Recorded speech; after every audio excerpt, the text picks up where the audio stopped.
There is a fundamental difference in the way some hammers work that is not always apparent. Some hammers, such as many self-contained air hammers, are required to hold the head in plane because the guides are oftentimes the seals in the air system. This is not the case, however, with most but not all utility air hammers.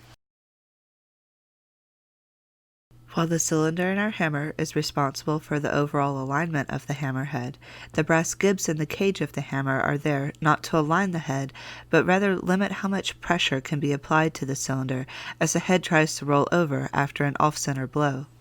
This lets the cylinder take a very light load as the hammer works, while guiding it all the same with tight tolerances.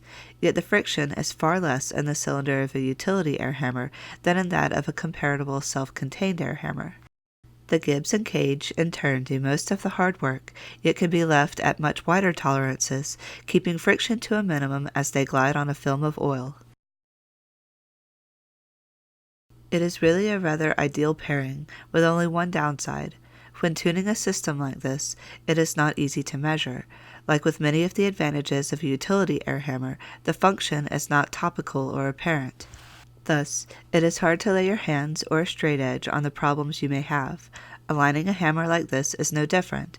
When the dies come to rest, they may not look aligned. However, to check the alignment of the hammer, you need the hammer and head active in motion. You must understand this before you start trying to align your hammer head.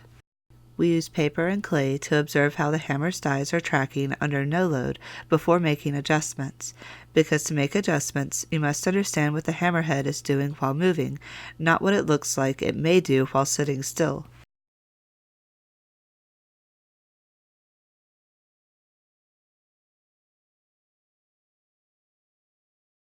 Thanks for watching.